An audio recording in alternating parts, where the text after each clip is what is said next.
आता शिवसेनेपुढे जे काही राजकीय पर्याय आहेत, मगाशी तुम्ही एका पेशन्सचा उल्लेख केलात की एक कार्ड अजूनही शिवसेनेच्या हातामध्ये आहे, ते म्हणजे सर्वात मोठा विरोधी पक्ष म्हणून बसायचं आणि विरोधी पक्षनेतेपद आपल्याकडे घ्यायचं आणि कडाडून विरोध करत राहायचं. पण तेवढा राजकीय पेशन्स 14 वर्ष विरोधात बसल्यानंतर आता परत 19 वर्ष म्हणजे पुढची 5 वर्ष बसायचं का, हा इतर त्यांच्या सदस्यांपुढे प्रश्न असेल आणि त्या दबावापुढे कुठेतरी शिवसेनेला झुकावं लागतंय असं आपल्याला वाटतं का? डेफिनेटली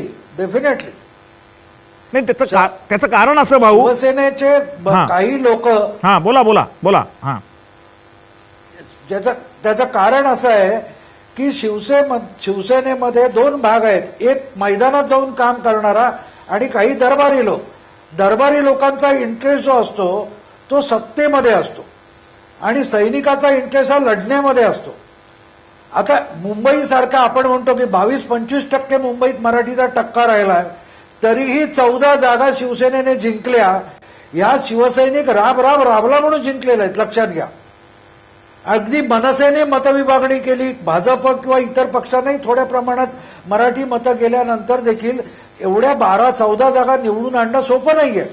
पण तो लढणारा शिवसैनिक लढला आणि त्यावेळेला शिवसेना भाजप युतीच्या आगीत तेल ओतण्याचं काम करणारे जे होते तेच आता युती बनवण्याचं काम करायला निघालेत. इथे कळतं सत्ता लोलूप आहेत ते आणि त्यामुळे ते कुठल्याही अटीवर मान्य करतील. भाजपने यांनी अटी घालण्याचं सोडून द्या, भाजप अटी घालेल्या बरोबर आहे, त्या स्वीकारल्या जातील. बरोबर आहे. मला शैलेश पांडे तुमच्याकडे यायचंय. राष्ट्रीय स्वयंसेवक संघाने सुद्धा असाच सल्ला दिलेला आहे की तुमच्या नॅचरल अलायबरोबर, नैसर्गिक मित्राबरोबर जाण्याचा पहिल्यांदा विचार करा.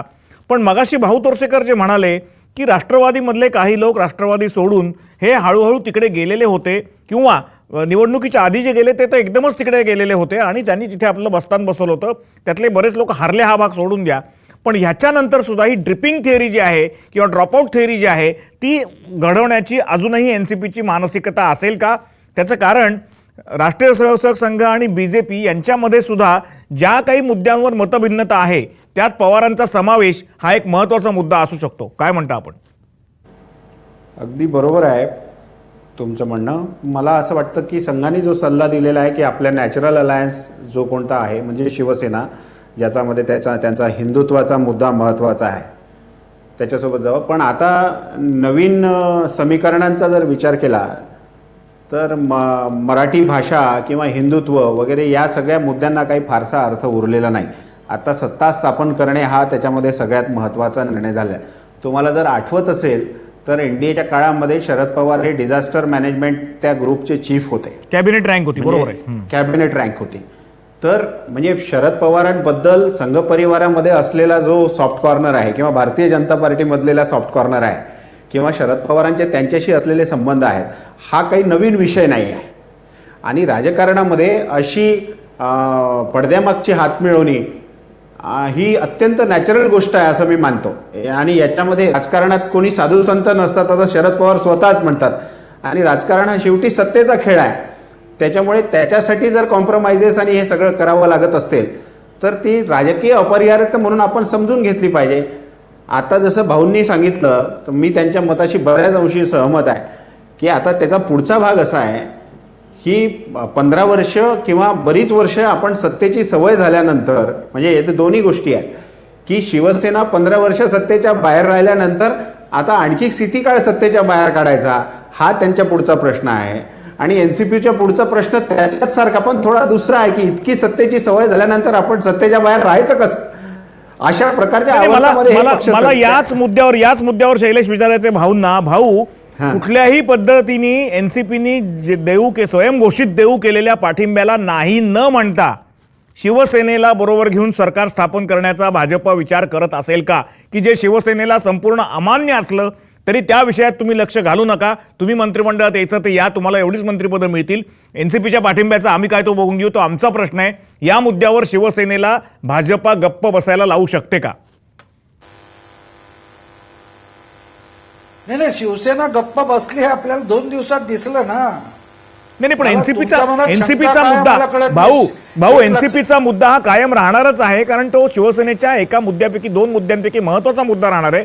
एक उपमुख्यमंत्रीपद हा महत्त्वाचा मुद्दा असणार आहे, जो बीजेपीला अजूनही मान्य असल्याचं दिसत नाहीये. आणि दुसरा मुद्दा, शरद पवारांचा दिलेला पाठिंबा त्यांनी कॅटेगोरिकली भाजपने डिनाय करावा, असं एक शिवसेनेचं म्हणणं असणार आहे. या दोन्ही गोष्टी भाजपच्या गोटाकडनं ऐकल्या जातील का?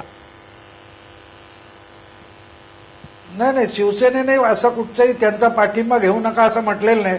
तुम्हाला आठवत असेल तर ज्यावेळेला अमेरिकेत मोठा तो जुळे मनोरे पाडले Twin त्याच्यानंतर Towers, हो, हो. आम्ही लागेल ती काय ती मदत करू असं वाजपेयी म्हणाले होते. तेव्हा चिडून मुशर्रफ म्हणाले भारताने याच्यात लुडबुड करू नये, आम्ही अमेरिकेचे मित्र आहोत. ही जी रिॲक्शन होती तशीच काहीशी इथे आज शिवसेनेची रिॲक्शन आहे. आणि एकूण राजकारणाचा जो प्रकार असतो तो एक लक्षात ठेवायचा, ह्या राजकीय महाभारतामध्ये लढणारे सगळे कौरव असतात. निवडून येतात किंवा जिंकतात त्यांना आपण पांडव म्हणतो, नाहीतर दोघेही कुरुवंशाचे असतात, कौरव असतात. त्यामुळे याच्यात काही नवल करण्याचं कारण नाहीये. प्रश्न एवढाच आहे की आज शिवसेना कुठल्याही अटी घालण्याच्या परिस्थितीत नाहीये, पण भाजपने घातलेल्या अटी स्वीकारायला ते उतावळे झालेले आहेत. हे जेव्हा आपण बघतो, कारण तुम्ही जर सुभाष देसाईंचं स्टेटमेंट बघितलं तर ते साफ आहे, सकारात्मक चर्चा झाली असं ते म्हणतात. आणि राजनाथ सिंग त्यांना भेटलेले सुद्धा नाही आहेत. JP नड्डा यांच्याशी ते बोलून आलेले आहेत. त्यामुळे भाजपसाठी काही नाही, भाजप घालील त्या अटी मान्य केल्या जाणार आहेत.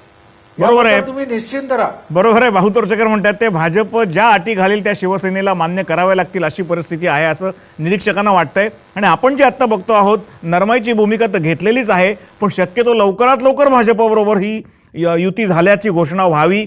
ती दिवाळी सुरू असताना किंवा संपायच्या आत व्हावी आणि त्यानंतर ताबडतोब शपथविधीची घोषणा व्हावी अशी कुठेतरी शिवसेनेची अपेक्षा आहे. त्याच्याकरता गरज पडली तर परत शिवसेनेचं ज्येष्ठ नेतृत्व दिल्लीत जाण्याची पण शक्यता आहे की नाही, या सगळ्या मुद्द्यांवर आपल्याला बोलायचं आहे. पण त्याच्या आधी परत एकदा आपण घेऊयात एक छोटीशी विश्रांती.